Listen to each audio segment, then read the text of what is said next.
Luke, let's talk about the Pixel phones. Yeah. So we're doing some of these buyer's guides Yeah. to help people understand the different phones, different models, what might be available at the given time. From specific brands. So we talked Yeah. about Samsung. Mm-hmm. Today we're going to talk about the Pixel phones. Yeah. So right now, there are three models that are officially available. Mm-hmm. The Pixel 6, Yep. 6 Pro, and then there's also the 5A with 5G. Yes. There can be some confusion between them. Yeah. The A series, I think, sometimes confuses people when the 6A, for instance, is rumored to come out here in the next few months. Sure. So there will be some confusion as to what's the difference between the 6 and a 6A. Sure. So to kind of clear things up now, we'll talk about the three different models, and we won't dive into too deep specifications. But these are genuinely questions that we get. Yeah. Friends, family, people will email us, what are the differences, or what is this, is it worth the money to go from here to here? And Mm-hmm. I'm of the opinion that the A is probably the best bang for your buck, Sure. and getting the most phone for what a lot of people need. Mm-hmm. And then you have to kind of convince me to spend a little bit more money to get the flagship series. Okay. That's based off of my needs. Sure. But there is something to be said about what you get with the high-end models. Yeah. As well. So I'm actually using a 6. You're using a 6 Pro. I am. And I've spent a lot of time with the A series. That was my daily driver, my bread and butter phone. Yeah. The 3A, 4A, 5A. So let's just kind of do a 30,000 foot view look at these. So Okay. Let's start at the top with the 6 Pro. Sure. And the 6 kind of together. Mm-hmm. Both of these were released in the fall 2021. Yep. And one of the biggest things with these was that they came out with a Tensor chip. Right. Which is Google's proprietary first series of phones to have its own chip in there. Yeah. And that brings a lot of AI smarts to the table. Notably in the camera aspect. Yeah. So what kind of things do you get with that Tensor chip or the AI smarts in the camera? So camera's going to give you,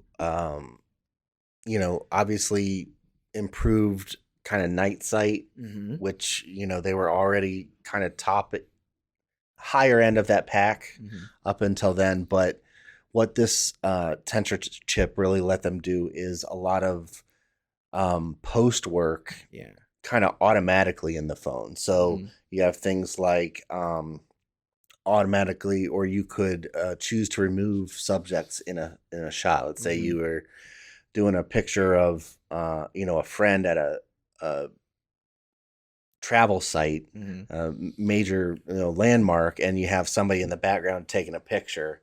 Well, you can just tap on that person, and with the processing capability of that Tensor chip, you can just remove them. Yeah.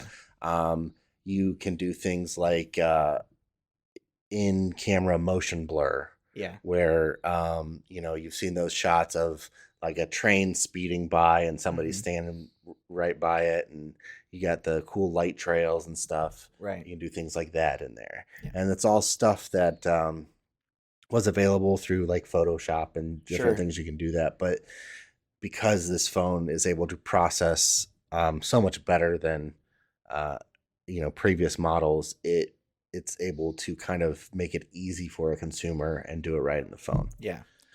There's a handful of modes that come with the 6 and the Pro that you don't get in the 5A. Right. And as you touched on, that's Magic Eraser, Motion Mode.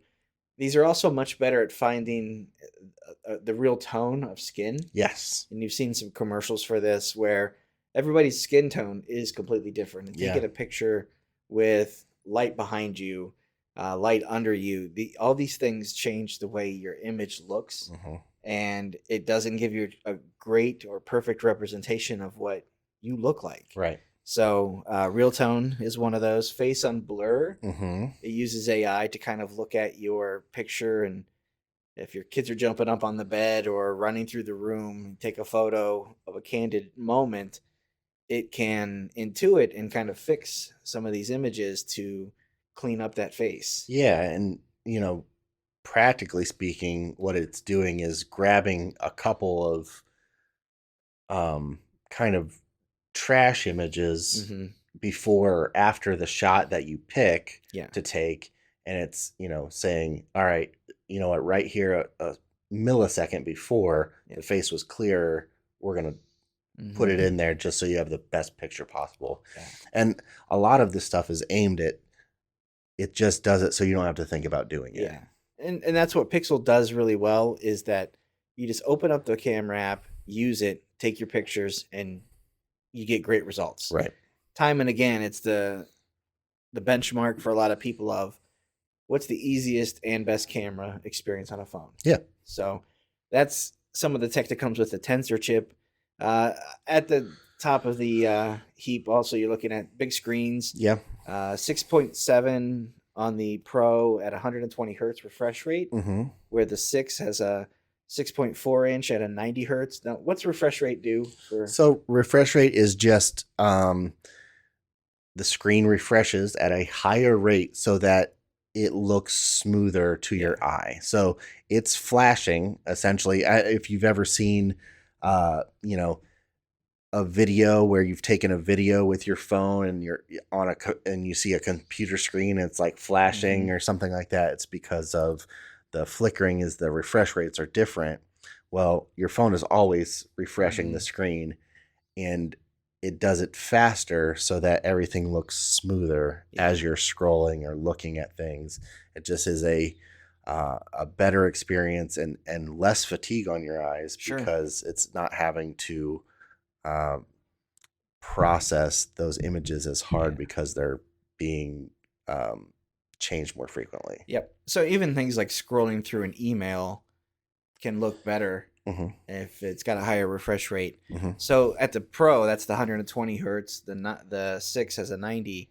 When you get down to the 5A, it doesn't have a listed refresh rate. So you're looking at like a 60 hertz, or just something that's not remarkable enough to kind of tout as a spec. And refresh rates on phones is a relatively kind of new selling point. The 5A is still good. Yeah. It's not a thing where it's going to fatigue your eyes. Like it's not a detriment to it. We've done how many years without it? Right. So now it's once you have a phone that has a higher refresh rate, you can start to notice that difference if you go back to a phone that doesn't. But generally, those are features that are like the last 2% kind of things. Yeah. They're not really things that are, you need to have. Right. Another one that is also kind of on the forefront of technology that you don't necessarily need to have, and for years we didn't have, is the ability to share the battery. Yeah. Phones have gotten faster, the bigger battery capacities, charging speeds have gotten faster. Sure. So now you're looking at fast charge, quick charge, and then you start to throw in wireless charge capability. Right. On the 5A, you have fast charge, but you don't have wireless charge. Right. When you move into the 6 or the flagship series, you do pick up that wireless charging and the power share or the reverse charging capability. Right. So if you were walking around with your Pixel Buds, you can charge that case. Yeah. And get a little bit more battery life out of your earbuds by just using your phone battery. Right. Then you also have things like how much memory, how much storage. Sure. That matters to a lot of people. On the low end, or at the 5A today, you're looking at 6 gigabytes of RAM, which is still that's a decent. That's a good number. Yeah. With 128 gigabytes of storage. And then when you move into the 6, you start at 8 gigabytes of RAM. Yep. And then you also have the option for additional storage. Sure. 128, 256. When you move up to the Pro, now you're starting with 12 gigabytes of RAM. Right. And you have up to 512 gigabytes of storage. So if you're trying to future-proof yourself, that's one of the things that extra storage, extra memory, processors, those are the things that you're kind of maybe not necessarily tapping into today, but you're kind of buying for tomorrow. Sure. These do not have the micro SD cards that you used to have for expandable storage. So you could back things up in the cloud which is a great thing for Google Photos Mm-hmm. to have, because that's what a lot of people, when it comes to chewing up space, photos and videos will do that. Yeah. So that's something to consider. Mm-hmm. When you're looking at the 5A, you're looking about $450. For $150 more, you're going to get into a little bit better refresh rate, wireless charging capability, more AI smarts, Mm-hmm. a little bit more in the RAM, a little bit more in the storage. So you do definitely get a little bit more for your money. Sure. And then to move all the way up to the top at the $900 price point, you get into the 6 Pro. Right. So that's kind of a overview. It's not every spec, not every benchmark or anything like that, but it should be enough to kind of make heads or tails out of the 5A with 5G, the 6 and the 6 Pro as of today. Yep. Thanks for watching. Thank you.